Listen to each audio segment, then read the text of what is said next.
Hey y'all, welcome back to my channel. If you'd like, comment, subscribe, turn on catchy bells, and turn on that post notifications. That way you get notified every time there's a pickety post, child. Yeah, that is a mouthful of comic styles but that's a whole nother story. Welcome back to the podcast. Dun, dun, dun, dun, dun. Okay, so today's episode is kind of diving into if you or anyone you know has a disability or a handicap, how you can help them. So this one is about independence. Sorry, I have the window open, so you may hear some noise. But this one is about helping that person with their independence. So a lot of times, it's very hard. And speaking from experience, it's very hard when you have a disability, whether you were born with it or it came about at some point in your life. I guess I'm not talking about a lot of, or if it came about at some point in your life where you have to rely on people so much for everything. That is a very hard adjustment mentally. And I went through that, and my mental health started declining because I wasn't able to do anything on my own. I'm a person who went from being able bodied to disabled, and that in itself is a lot because it's like, okay, well, I'm used to kind of, my body doing whatever I wanted to do, and now I'm not able to. But to know that you have to mentally accept and acknowledge the fact that you have to rely on people for everything, rely on people to drive you somewhere, rely on people at one point in time to help with cooking, to help with bathing myself, like relying on somebody for absolutely everything. Even going to use the restroom and have someone help me to go use the restroom. It is such a hard thing to do, especially when I guess I was what you would consider hyper independent, and that stems from childhood trauma, where my parents always like threw back in my face everything that they did for me. So because of that, as I got older and I was able to do things for myself, I became hyper independent, which means I didn't want help for anything. I solely relied on myself, and I did a great job for myself. But when it came to a point where I became disabled, it was very hard for me to acknowledge the fact that now have to rely on people to do things for me. So if you know somebody, or you yourself are watching this and you are a person who has a disability, find ways where you can find some type of independence. For me, one of the first things I was able to be independent on was one, when I was able to use the restroom for myself. So I took it as, hey, I'm able to, I was only able to pivot on one leg, but I'm able to pivot from my seat to the toilet. That's huge because I wasn't able to do that at all at one point. I literally was using the restroom in the hospital bed, and then it went from having, to be decathetered. And what that means is like they go in and take your pee out to a Foley, which means the Foley is literally draining the pee out of you, so you don't even know when you're using the restroom. So being able to get up to go to the toilet was a big win. The second thing for me that was really, really big was being able to cook. It was very hard for me at first because I didn't have full strength. It's still hard, and it's been time. It's been a lot of time, but I still have weakness in my tendons. So being able to hold things, even though I'm cutting with this hand, to be able to hold things was very, very, very hard. But I know that one, I really, really enjoy cooking, so it was something that brought me peace, and two, was something that I was able to work towards being independent on my own. And honestly, quite frankly, I had to figure out how to do it because the person I was living with, I could not trust their cooking techniques. Okay, I didn't trust that the food that they were giving me was going to be within the expiration date, or that they wouldn't burn my food. Because one, when I was living with them, they would give me expired food, and then two, if I ever let them, even when I was able to cook, if I was doing something, with other family members and I allowed them to help me cook, they burned my food. So I had to learn how to, if I wanted to eat good food, I had to learn how to being able to do so, even if that meant, okay, I'm not able to use my hand, but let me put my arm on it to hold it down so then I can use this arm to cut it. And three, being able to will myself around. Now, when I wasn't able to use the left side of my body at all, and it was strictly the right side, I still to this day use my right leg to help when my arm gets tired.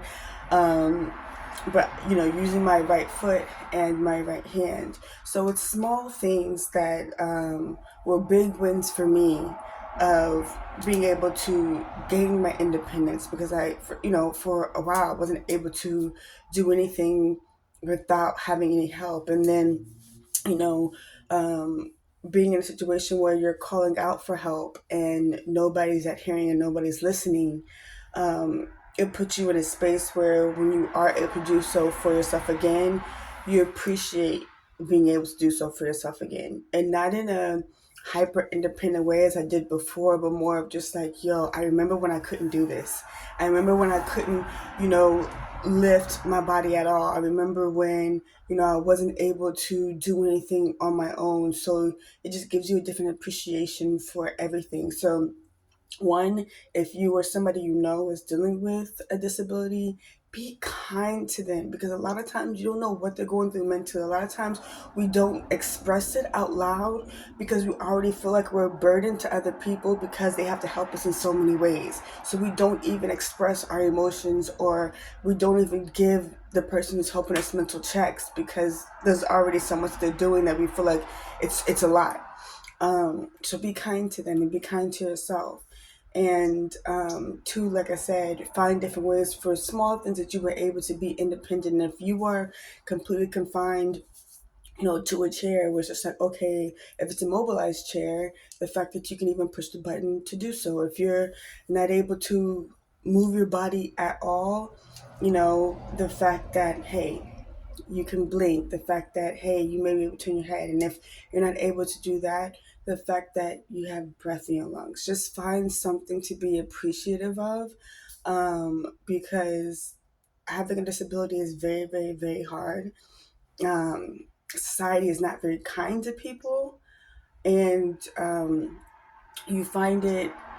I feel like that's why so many people who have a disability have such hard mental health issues at one point in time, and then once they get through that, why they are like superhuman, because you have to overcome so much, from the judgment of having a disability to having to find ways to help yourself. And I remember there was a client that I had. Her name was Crystal, and I forget exactly what it was called that she had. I believe it started with a P. And when she would walk, she would only be able to, to walk on her toes, and it would be a little wobbly. But she did not let that stop her from her goals. We would work out, and she would give everything. She worked harder than any able-bodied client I have ever had, ever. And then right after she finished training with me, she'd go and she'd box. And I would just look at her in amazement, just like, girl, how can you do this? And she was so smart, and she was going to school like not an overachiever, but just like a, wow, you were not letting something so intense define you. And you are accomplishing so many goals. And I remember I used to just be so amazed. I would tell her all the time, like, girl, I'm so proud of you. And it's just like, wow. Now I never thought years and years and years and years and years later, I would be in that same position. And I, am still working through trying to be the best version of myself with a disability. I feel like I conquered being the best version of myself as an able-bodied person, and I'm working on being the best version of myself with a disability. But it's definitely challenging. It's definitely really hard. So, Crystal, I give you kudos, girl. This shit's hard as fuck. It's like, and to just, trying to find ways to not let it define you. Like, hey, I was able to take the trash out by myself. Now, that's the first time ever since me having a disability of me taking the trash out.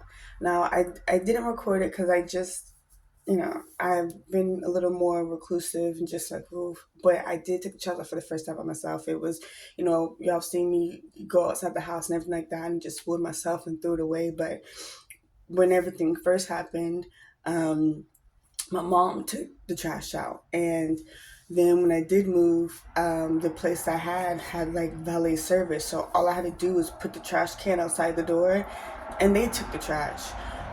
So it's hard. And there were a few times where I did, you know, take it across the way, but it's, I guess, my first time taking the trash out in this new place. So that's major for me, and I am super proud of myself of just being able to do small things. So again, just be kind to yourself, be kind to people with a disability, because you truly don't know what emotions they're going through that they may not even be sharing. There have been many of times where I've gone out in the world and people, thought I was okay, and I'm like literally contemplating, am I going to be here like on Earth tomorrow or not? But because people see me and I have a smile on my face, or I'm having a conversation, and they're like, oh, okay, well, she must be fine. It's just like, no, it's hard to, it's, it's hard to say that. And it's hard to admit that out loud. Um, so just be kind, because you don't know how intense someone's, and I know it's okay, well, that could be for anybody, even if you don't have a disability. Very true. But just imagine whatever your regular load is of worries and stress, on top of the fact that there's extra judgment because you have a wheelchair, you're not able to do everything you want to do or could do. Your work, your relationships, everything became different because of something so intense. Like, okay, you maybe having a bad day, but you can get up and walk out and go shopping, and it's not even a big of a deal. Well, someone in my situation is like, okay, well, I have to plan that. That means I would have to order a car to get there. Which if I want to shop, that takes away from shopping money. It's like, and then trying to figure out exactly where I want to go, because my arm strength, I'm not able to just keep going, going, and going, and going, and then to get myself back, and having to figure out what it is I want to carry. It's just a lot of different other steps that you have to think about, that just walking outside, even if you have to call a car, it's just different. It's just extremely different. And I'm trying to explain the best way I can. So my advice to anyone, again, if you are going through it or somebody's going through it, is truly to just be as kind as you possibly can, because shit's hard. Okay, so to a person who has a disability who's watching this, don't give up on yourself. Your journey matters, your story matters, and you just don't know who else you could be helping by just being you and owning the fact that you have a disability. Because it's weird. There's a lot of us and there's not a lot of us at the same time. So you know, still value yourself, and you're amazing. And if no one's told you, I'm proud of you, because it's just hard AF. And keep going, because one day it's going to get easier. And, you know, hey, I look forward to meeting you someday. So I love y'all. I appreciate y'all. And don't forget to like, comment, subscribe. See you in the next video.